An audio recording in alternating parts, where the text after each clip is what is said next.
ঠিকানাটা ভুলে যাবেন না।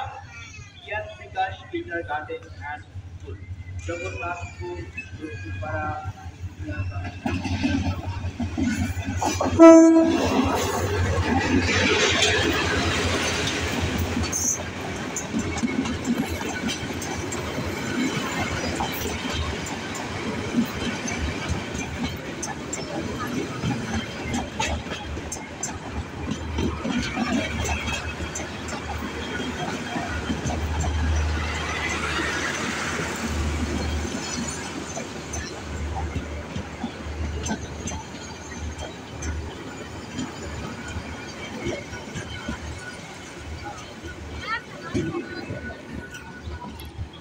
সুপ্রিয় দর্শক, আপনারা দেখতে পাচ্ছেন কর্ণফুলী এক্সপ্রেস ভৈরব বাজার জংশন রেল স্টেশনে প্রবেশ করলো। ঢাকা থেকে ছেড়ে আসলো গাড়িটি, এখন যাবে চট্টগ্রামের উদ্দেশ্যে, ভৈরব ছেড়ে যাবে।